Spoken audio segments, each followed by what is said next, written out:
నాలాంటి కష్టాలు ఎవరు పడకూడదు, నాలాంటి బాధ ఎవరు పడకూడదని అనుకునేవాడు దేవుడు. నాలాంటి బాధలు అందరూ అనుభవించాలి.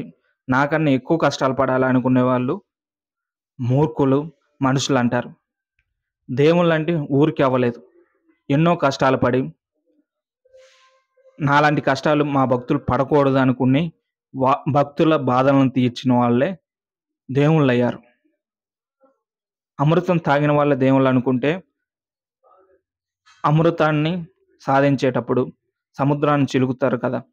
ఆ చిలికేటప్పుడు వెంటనే అమృతం రాలేదు.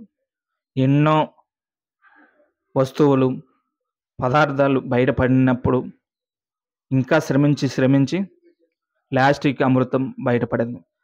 అప్పుడు కూడా దెయ్యాలు వాటిని దొంగిలించుకుపోకుండా ఎంతో కష్టపడి చేజిక్కించుకొని అమృతాన్ని తాగారు. అందరూ అమృతం తాగితే శివుడు మాత్రం విషాన్ని తన కంఠంలో దాచుకున్నాడు. ఒకరు కొంతమంది సుఖపడాలంటే ఒకరైనా కష్టపడాలి. ఒకరైనా బాధలు అనుభవించాలి. ఇప్పటికీ శివుడు శ్మశానంలో సంచరిస్తూ ఉంటాడు. ఒంటరిగా చనిపోయిన వాళ్ళు భయపడకూడదు, బాధపడకూడదని.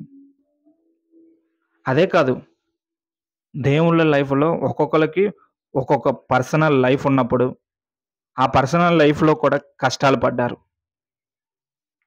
రాముడు కానీ, కృష్ణుడు కానీ, ఇలా చాలామంది కష్టాలు పడ్డారు.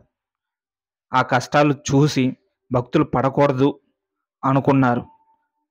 అందుకే దేవుళ్ళయ్యారు. దేవుళ్ళలాంటి మనుషులు కూడా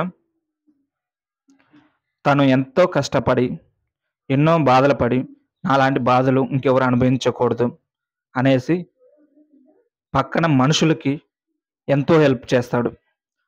తనకు తగినంత హెల్ప్ చేసి చెడ్డ మార్గంలోకి పోకుండా మంచి మార్గంలోకి వెళ్ళేలాగా సలహా ఇస్తాడు. మంచి మార్గంలో నడిపిస్తాడు. అలాంటి వాళ్ళు కొంతమందికి దేవుళ్ళలాగా కనిపిస్తారు. అలాంటి వాళ్ళు నీ జీవితంలో ఉంటే నువ్వు వదిలిపెట్టకు.